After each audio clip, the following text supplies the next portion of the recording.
नमस्कार दोस्तों, आज आपका फिर से एक नई कहानी में स्वागत है। आज की हमारी कहानी का शीर्षक है बच्चे पालो पर उम्मीद मत पालो। पापा, या क्या आपने मेरी पत्नी लगा रखा है? आपकी पत्नी कोई अनोखी या हूर की परी नहीं है।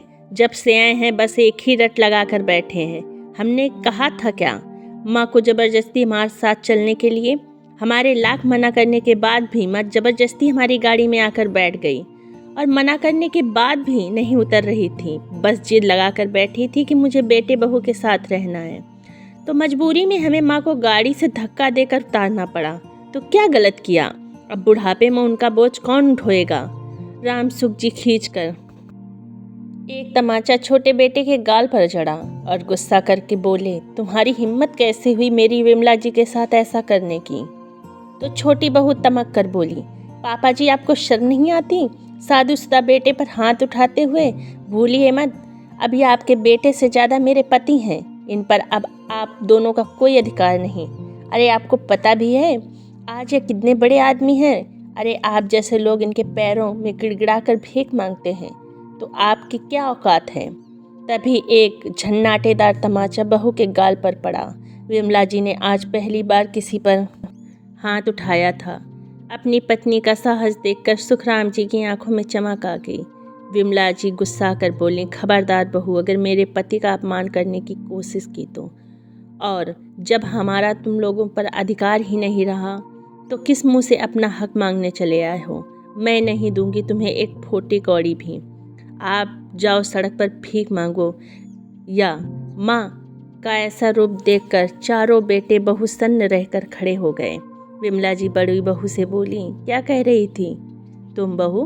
ऐसा करो, आज तुम अपने भाई को भी बुला लो। खैर छोड़ो, तुम तकलीफ क्यों लेती हो? यह काम भी मैं ही कर देती हूँ। तभी आदर्श सुखराम जी के दोस्त का बेटा एक पेपर लेकर पहुँचा और साथ में 2 पुलिस वाले भी थे। पुलिस को सामने खड़ा देख बड़ी बहू की आंखें फटी की फटी रह गईं। उसे तो दिन में ही सारे नक्षत्र नजर आने लगे थे, क्योंकि पुलिस की वर्दी में कोई और नहीं बल्कि उसका बड़ा भाई अमित था। भाई को हित में करने के लिए बड़ी बहू काजल भाई को गले लगने के लिए आगे बढ़ी कि अमित ने दूर से ही हाथ का इशारा करके बोला, इस वक्त मैं ड्यूटी पर हूँ। यहाँ कोई किसी का भाई नहीं और ना कोई किसी की बहन। अपने भाई की रौबदार आवाज़ से बड़ी बहू काजल चुपचाप एक किनारे खड़ी हो गई। सुखराम बाबू ने वो पेपर वकील से लिया और बेटे बहू की तरफ पकड़ा दिया, जिसे देख बेटे बहू के पैरों तले जमीन खिसक गई। चारों बेटे बहू बस सुखराम जी के चेहरे को निहारने लगे। सुखराम जी अमित और आदर्श के साथ अपने कमरे में चले गए और अंदर से दरवाज़ा बंद कर लिया। चारों बेटे बहू सोफे पर धम्म से बैठकर अपने आने वाले तूफान से थर थर काँपने लगे, जिसका अंदाज़ा उन्हें पहले ही हो गया था। और वो सब उस दिन को कोसने लग गए जब वो पहली बार यहाँ आने की खबर अपने पिता को दिए थे। अरे कहाँ हो भाग्यवान? राकेश और राजेश का फ़ोन आया था। विमला दोनों बेटे और बहुएं आज ट्रेन में बैठ गए हैं। कल तक यहाँ गांव पहुँच जाएंगे। सुखराम जी खुशी से अपनी पत्नी विमला जी से बोले। दूसरे दिन विमला जी बार बार घड़ी देखती और पति सुखराम जी से पूछती, फ़ोन करके पूछो तो सही दोनों बेटे और बहुएं कहाँ तक पहुँचे। अब तक आए नहीं। इंतजार की घड़ियाँ काटे न कट रही थी। रह रह कर विमला जी सुखराम जी से एक ही सवाल करती। सुखराम जी बोले, अरे भाग्यवान, सब्र करो, आ जाएंगे। तुम 2 घड़ी चैन से तो बैठ जाओ। अब सुबह से तरह तरह के पकवान बनाए जा रही हो। विमला जी बोली, सबकी पसंद का खाना बनाया है आज। देखना, खाना खाते ही खुश हो जाएंगे सब। पूरे 2 साल बाद देखूंगी। आज सबको आंखें तरस गई हैं राकेश और राजेश को देखने के लिए। खूब प्यार लुटाऊंगी बेटे बहुओं पर। 2 साल का पुराना हिसाब लूंगी आज। सुखराम जी बोले, विमला अब वे बेचारे भी क्या करें, दोनों काम ही ऐसा है। सुबह 9 से शाम 7 बजे की ड्यूटी ऑफिस में बजानी ही पड़ती है। कैसे समय दे पाएंगे हमको? इसलिए तो 2 साल बाद आ रहे हैं। विमला जी बोली। फ़ोन पर कह रहे थे दोनों, इस बार हमें भी अपने साथ शहर ले जाएंगे। वैसे भी अब अकेले नहीं रहा जाता, घर काटने को दौड़ता है। सुखराम जी और विमला जी के दोनों बेटे राकेश और राजेश शहर में नौकरी करते थे। दोनों की पत्नियां काजल और पायल भी शहर में उन्हीं के साथ रहती थीं। आज पूरे 2 साल बाद दोनों बेटे और बहुएं अपने गांव आ रहे थे, जिसका बेसब्री से सुखराम जी और विमला जी इंतजार कर रहे थे। विमला जी बोली, सुनिए, मैंने तो हम दोनों के कपड़े भी बैग में भरकर रखे हैं, क्योंकि राकेश कह रहा था कि वे लोग सिर्फ यहाँ 2 दिन ही रुकेंगे, तो हमें कहाँ समय मिल पाएगा पैकिंग करने का। सुखराम जी बोले, तुम भी हद करती हो भाग्यवान। बेटे बहू से पूछे बिना तुमने कपड़ों की पैकिंग भी कर ली। कम से कम उनको आ तो जाने दो पहले, फिर अगर वे लोग हमें शहर ले जाना चाहते हैं तो पैकिंग करने में क्या समय लगता है। विमला जी बोली, आपसे तो बात करना ही बेकार है, हमेशा उल्टे ही बोलते हो। जब एक बार फ़ोन पर कह चुके हैं, फिर इस बार हमें साथ ले जाएंगे, तो भला बार बार उस बात को क्यों दोहराना। अब इस उम्र में माता पिता को अकेले थोड़ी ना छोड़ेंगे मेरे बेटे। इतना तो भरोसा है मुझे अपनी परवरिश पर। उतने में गाड़ी के आने की आवाज़ बज उठती है। विमला जी और सुखराम जी खुश होकर बाहर बेटे बहू के स्वागत के लिए जाते हैं। सुखराम जी विमला जी को देखकर कोई भी बेटे बहू उनके पांव तक नहीं छूते। विमला जी मन ही मन सोचती हैं, बेचारे बहुत थक गए होंगे, इसलिए पांव छूना तक भूल गए। चारों अंदर आकर फ्रेश होते हैं और फिर खाना खाने बैठते हैं। छोटा बेटा राजेश खाना खाते खाते बोला, वाह माँ, तुम्हारे हाथों में आज भी वही स्वाद है जो सालों पहले हुआ करता था। कुछ भी कहो माँ, पायल तुम्हारे जैसा खाना कभी नहीं बना सकती। पायल एक पल गुस्से से राजेश को देखती है और सभी हंस पड़ते हैं। थोड़ी देर सभी लोग बातें करते हैं, फिर बाद में बेटे बहू अपने अपने कमरे में आराम करने चले जाते हैं। शाम को विमला जी सभी के लिए चाय बनाकर लाती हैं। तभी बड़ा भाई राजेश से कहता है, राजेश, परसों शाम की टिकट निकलवा देता हूँ हम चारों के वापस जाने की, और वह भी सहमति दे देता है। विमला जी बोली, बेटा, इस बार तो तुम मुझे और तुम्हारे पिताजी को भी साथ ले जाने वाले थे ना। इतने में राजेश की पत्नी बोली, मम्मी जी, अभी अभी तो हमने नया फ्लैट लिया है, अभी तो फ्लैट में काम भी बाकी है, ऐसे में आप लोगों को वहाँ कैसे रखेंगे। विमला जी बोली, अरे कोई बात नहीं, इतने दिन हम राकेश के घर रह लेंगे। राजेश की पत्नी पायल जी, आप तो जानती हैं, मैं और राजेश सुबह ऑफिस के लिए निकल जाते हैं और फिर देर रात तक घर आते हैं।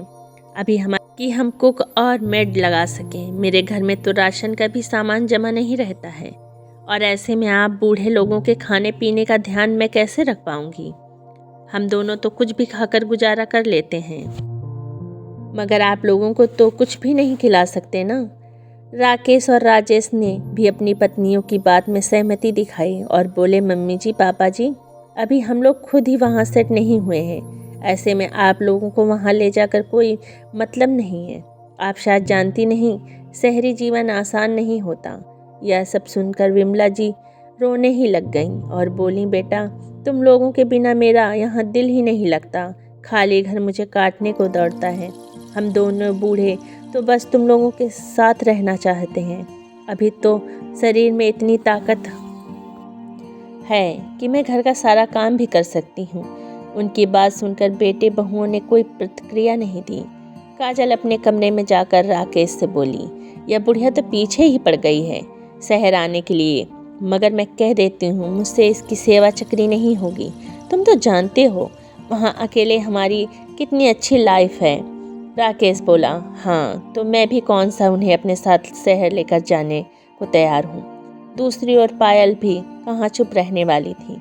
वह राजेश से बोली, यह दोनों गांव में ही रहे वही अच्छा है, वरना वहाँ आकर हमारी ज़िंदगी में इंटरफेयर करने लगेंगे। राजेश बोला, डोंट वरी यार, हम दोनों के इतने सारे शौक़ हैं कि हमसे हमारा ही खर्चा नहीं उठाया जाता। वही बहुत बड़ी बात है इन दोनों को वहाँ ले जाकर मुझे अपना खर्चा नहीं बढ़ाना। दरअसल बेटे बहू उन लोगों को अपने साथ शहर ही नहीं ले जाना चाहते थे। अपनी आज़ादी भरी ज़िंदगी में वे लोग कोई खलल नहीं चाहते थे। जब चाहे मर्जी से पार्टी करना, बाहर घूमने जाना, रात को देरी से घर आना, यह सारे शौक़ शहर में आराम से कर रहे थे। मगर माँ पिता को यही बताते कि वह लोग अभी सेट नहीं हैं, ताकि कहीं उन्हें अपने माँ पिता को शहर न ले जाना पड़े। 2 दिन बाद बेटे और बहुओं के शहर वापस जाने का समय आ गया था। विमला जी की आंखों से आंसू थमने का नाम ही नहीं ले रहे थे। वह फिर से एक बार बोली, मैंने तो हम दोनों के कपड़ों का बैग भी तैयार कर रखा था। इस बार तो बहुत उम्मीद लगा कर बैठी थी मैं। बेटा, हम दोनों बूढ़ों को तुम्हारी बहुत याद आती है। राकेश माँ की बात को काटते हुए बोला, माँ अब हमें जाने दो। यह क्या जाते वक्त रोना धोना लगा रखा है। पीछे पीछे राजेश भी बोला, हाँ माँ, आप लोग शांति से यहाँ रहो। वैसे भी शहरी जीवन आप लोगों के लायक नहीं है। कहकर वे लोग स्टेशन जाने वाली गाड़ी में बैठ गए। विमला जी दोनों बहुओं से रोते हुए बोली, तुम लोग चिंता मत करो, मैं घर के सारे काम भी कर लूँगी, बस हमें हम तुम्हारे साथ ले जाओ। यहाँ तुम सबकी बहुत याद सताती है। काजल बोली, मम्मी जी जाते समय टोका टाकी मत करिए, और गाड़ी में बैठ गई। विमला जी ने काजल का हाथ पकड़ा तो उसने झटक के विमला जी का हाथ हटाया और उन्हें अपने से दूर झटक दिया और गाड़ी में आकर बैठ गई। और बेटे भीमा से पीछा छुड़ाने के लिए तेजी से निकल गए। यहाँ विमला जी रोती बिलखती रह गईं। और वहाँ गाड़ी में बैठकर दोनों बहुएं एक दूसरे से हंसते हुए बोली, जान बची लाखों पाए, वरना इस बार तो बुढ़िया हमारे साथ चलकर ही दम लेती। दोनों बेटे भी बोले, हाँ सच, इस बार तो यहाँ आकर ही गलती कर दी। सुखराम जी तो सब कुछ समझ चुके थे, मगर नहीं समझी तो वो विमला जी थी। थोड़ी ही देर में बोली, सुनिए, घर बिल्कुल खाली खाली लग रहा है। बेटे बहुओं के बिना बिल्कुल अच्छा नहीं लग रहा है। और फिर जोर जोर से रो पड़ी। सुखराम जी कहना चाहते थे, विमला जी अब तेरे बेटे बदल चुके हैं, वे हम दोनों बूढ़ों को अपने साथ नहीं रखना चाहते। मगर विमला जी को लगातार रोते देख वे कुछ नहीं बोले। विमला जी खोई खोई सी रहने लगी। खाना भी ढंग से नहीं खाती थी। उनके चेहरे की झुर्रियाँ और अधिक गहरी हो चुकी थी। सुखराम जी विमला जी को बहुत समझाने का प्रयत्न भी करते, मगर विमला जी की आंखों पर तो बेटे बहू के मुंह की अंधी पट्टी बंधी हुई थी। विमला जी बीमार रहने लगी। बेटे बहू के फ़ोन का इंतज़ार करती रहती और जब एक भी फ़ोन नहीं आया तो खुद ही फ़ोन कर बैठी। राकेश ने हमेशा की तरह बिजी होने का ढोंग किया और राजेश ने फ़ोन उठाया, मगर ढंग से बात नहीं की। अब तो विमला जी के रो रो कर आंसू भी सूख चुके थे। एक रोज़ विमला जी अपने बरामदे में बैठी हुई थी कि उन्हें बाहर से आवाज़ आई, साड़ियाँ ले लो, साड़ियाँ। विमला जी ने नज़र उठाकर देखा तो एक वृद्ध माँ, करीबन 70 साल की होगी, वह साड़ियाँ बेच रही थी। उसके चेहरे पर एक मुस्कुराहट लगातार दिख रही थी।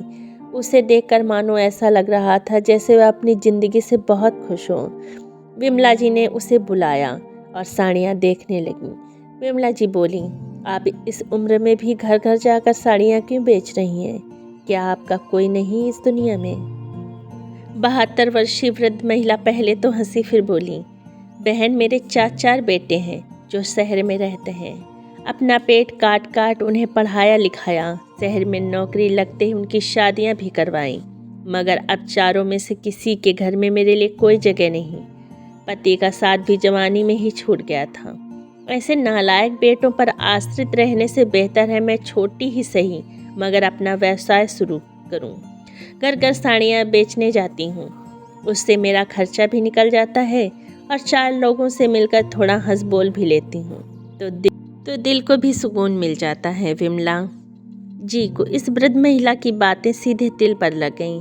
वह सोचने लगी, दोनों बेटों और बहुओं ने वापस शहर जाकर मुझे फ़ोन तक नहीं किया, जबकि वो लोग मुझे यहाँ देखकर गए थे कि मेरा उन लोगों के जाने के कारण रो रो कर बुरा हाल था। मुझसे तो यह वृद्ध महिला बेहतर है जो बेटों को भूलकर अपना जीवन यापन कर रही है। बस उसी क्षण विमला जी ने भी कठोर फैसला लिया कि वह ऐसे बेटे बहुओं के लिए आंसू नहीं बहाएगी जिन्हें उनकी बिल्कुल भी चिंता नहीं है। सुखराम जी घर लौटे तो देखा विमला जी ने आज उनकी मनपसंद का खाना बनाया था और वे बोली, आप मुझे कट पीस के टुकड़े ला कर दोगे?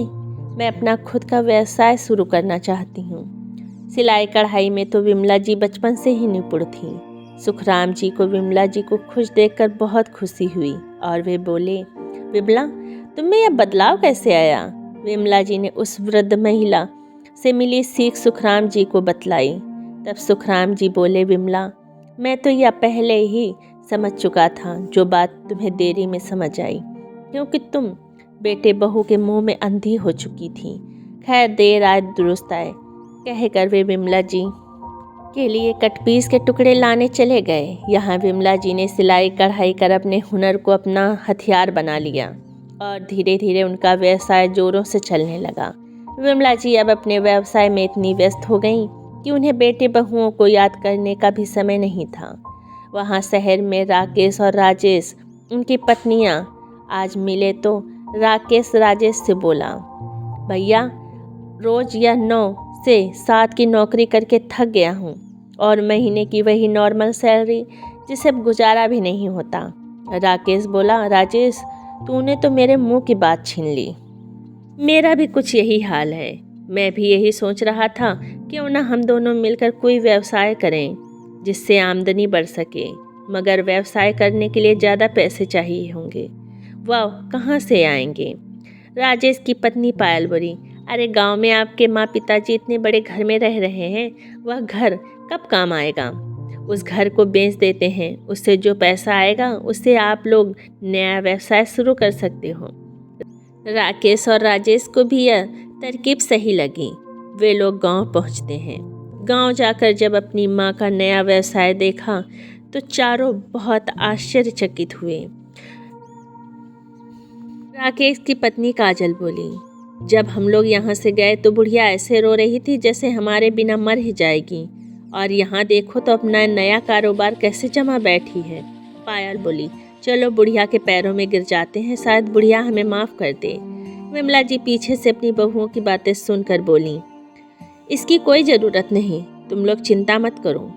अब तुम्हारे साथ शहर आने के लिए वापस नहीं रहूँगी। शायद उस वक्त मैं तुम लोगों से दूर नहीं जाना चाहती थी, इसलिए तुम्हारे सामने गिड़गिड़ा रही थी, मगर तुम लोगों ने मुझे उस अवस्था में छोड़कर ज़िंदगी का नया पाठ सिखा दिया। राकेश और राजेश बोले, माँ, दरअसल हम अपना व्यवसाय शुरू करना चाहते थे, जिसके लिए हमें पैसे की ज़रूरत है। अगर आप, विमला जी बीच में बात काट कर बोली, आज वापस 2 साल बाद तुम लोग गांव आए हो, बीच में तुम लोगों को हमसे फ़ोन पर बात करने का समय नहीं, मगर आज पैसे मांगने मुंह उठाकर चले आए। तुम जैसे नालायक बेटों की हमें कोई ज़रूरत नहीं। तुम लोग जैसे आए हो वैसे ही वापस चले जाओ। मेरे पास तुम्हें देने के लिए अब ना तो घर है, ना ही पैसे, और ना ही माँ की ममता। सुखराम जी बोले, विमला बिल्कुल सही कह रही है, तुम लोग वापस जहाँ से आए हो वहीं चले जाओ। हम समझेंगे कि हमें कभी बेटे थे ही नहीं। अपनी बात न बनते देख बड़ा बेटा रौब में आकर बोला, चले जाएं? कहाँ चले जाएं पापा? आप दोनों शायद भूल रहे हैं, इस घर पर हम दोनों भाइयों का भी अधिकार है, जिसे हम छोड़ने वाले नहीं हैं। अपना हक तो हम लेकर ही रहेंगे। उसकी पत्नी भी बोली, बिल्कुल सही कह रहे हैं आप, और अगर ये ऐसे नहीं माने तो मैं अपने भाई से बोलकर आपके इन बूढ़े माँ बाप को घरेलू हिंसा के झूठे केस में ऐसा फंसाऊंगी कि जिंदगी भर दोनों सड़ते रहेंगे जेल में। छोटा बेटा बहू भी उनकी बातों में हाँ मिलाते हुए बोला, सही कह रहे हैं बाबूजी भाभी, आप तो बस चुपचाप साइन कर दीजिए, वरना उंगली टेढ़ी करनी हमें भी आती है, पढ़े लिखे हैं, बेवकूफ़ नहीं। सुखराम जी ने खींचकर एक तमाचा छोटे बेटे के गाल पर चढ़ा और गुस्सा कर बोले, तुम लोग पहले भी मेरे आगे बेवकूफ़ थे और आज भी बेवकूफ़ ही रहोगे। 4 किताब पढ़ लेने से कोई इंसान ज़्यादा अक्लमंद नहीं बन जाता। छोटी बहू तमक कर बोली, पापा जी शर्म नहीं आती आपको शादीशुदा बेटे पर हाथ उठाते हुए? भूलो मत, यह अब आपके बेटे से ज़्यादा मेरे पति हैं। आप दोनों का अब इन पर कोई अधिकार नहीं। तभी एक झन्नाटेदार तमाचा छोटी बहू के गाल पर पड़ा। विमला जी ने आज पहली बार किसी पर हाथ उठाया था। अपनी पत्नी का साहस देखकर सुखराम जी की आंखों में जैसे चमक आ गई थी। विमला जी गुस्सा कर बोली, जब हमारा तुम लोगों से कोई अधिकार नहीं रहा तो फिर किस मुँह से भिखारियों की तरह हक मांगने चले आए हो? नहीं दूंगी तुम्हें एक फोटी कौड़ी भी। अब जाओ जाकर कहीं सड़क पर भीख मांगो, या माँ का ऐसा रूप देखकर चारों बेटे बहू सन्न खड़े हो गए। विमला जी बड़ी बहू से बोली, क्या कह रही थी तुम? बहू, कि आज तो तुम अपने भाई को बुला ही लो। खैर छोड़ो, तुम तकलीफ़ क्यों लेती हूँ, यह काम मैं ही कर देती हूँ। तभी आदर्श, सुखराम जी के दोस्त का बेटा, एक पेपर लेकर पहुँचा और साथ में 2 पुलिस वाले भी थे। पुलिस को सामने देखकर बड़ी बहू की आंखें फटी की फटी रह गईं। उसे तो दिन में भी सारे नक्षत्र नजर आने लगे। पुलिस की वर्दी में कोई और नहीं बल्कि उसका बड़ा भाई अमित था। अमित तरफ बड़ी बहू आगे बढ़ने लगी तो उसने दूर से ही बोला कि इस वक्त मैं ड्यूटी पर हूँ, ना कोई किसी का भाई और ना कोई किसी की बहन। भाई की रोबदार आवाज़ से बड़ी बहू चुप किनारे खड़ी हो गई। सुखराम बाबू ने वह पेपर वकील से लिया और बेटे बहू की तरफ पकड़ा दिया, जिसे देखकर उनके होश हवास ही उड़ गए, जिसमें लिखा था कि बुढ़ापे में अगर उनके बेटे बहू ने उनके साथ किसी भी तरह का दुर्व्यवहार किया तो या जजात हड़पने के लिए उन्हें टॉर्चर करने की कोशिश की तो पुलिस उनके साथ सख्त से सख्त कार्रवाई करेगी। सुखराम जी के घर के दरवाजे उनके लिए हमेशा के लिए बंद हो गए थे। अमित ने सुखराम जी और विमला जी से माफ़ी मांगी और चारों को चेतावनी देकर चला गया कि अगर आज के बाद तुम लोगों ने सुखराम बाबू और विमला जी को परेशान करने की कोशिश की तो पुलिस तुम लोगों को नहीं छोड़ेगी। राकेश, राजेश और इनकी पत्नियां दोनों से माफ़ी मांगते हैं, मगर सुखराम जी और विमला जी उन्हें माफ़ नहीं करते और सभी बेटे बहू इतना समूह लेकर वापस शहर चले जाते हैं। दोस्तों, माता पिता अपने बच्चों से निस्वार्थ प्रेम करते हैं, मगर वही बच्चे बड़े होकर माता पिता की प्रॉपर्टी और पैसों से तो प्रेम करते हैं, मगर अपने माता पिता से नहीं। आखिर क्या माता पिता का प्रेम उनके लिए कोई मायने नहीं रखता है? दोस्तों, सुखराम जी और विमला जी का फैसला आपको कैसा लगा? आप अपनी राय कमेंट बॉक्स में ज़रूर दीजिएगा। दोस्तों, वीडियो अगर पसंद आया हो तो वीडियो को लाइक करें, शेयर करें और सब्सक्राइब करना ना भूलें। कल मिलते हैं एक नई कहानी के साथ। तब तक के लिए जय हिंद, जय भारत। दोस्तों, कहानी को पूरा सुनने के लिए आपका बहुत बहुत धन्यवाद।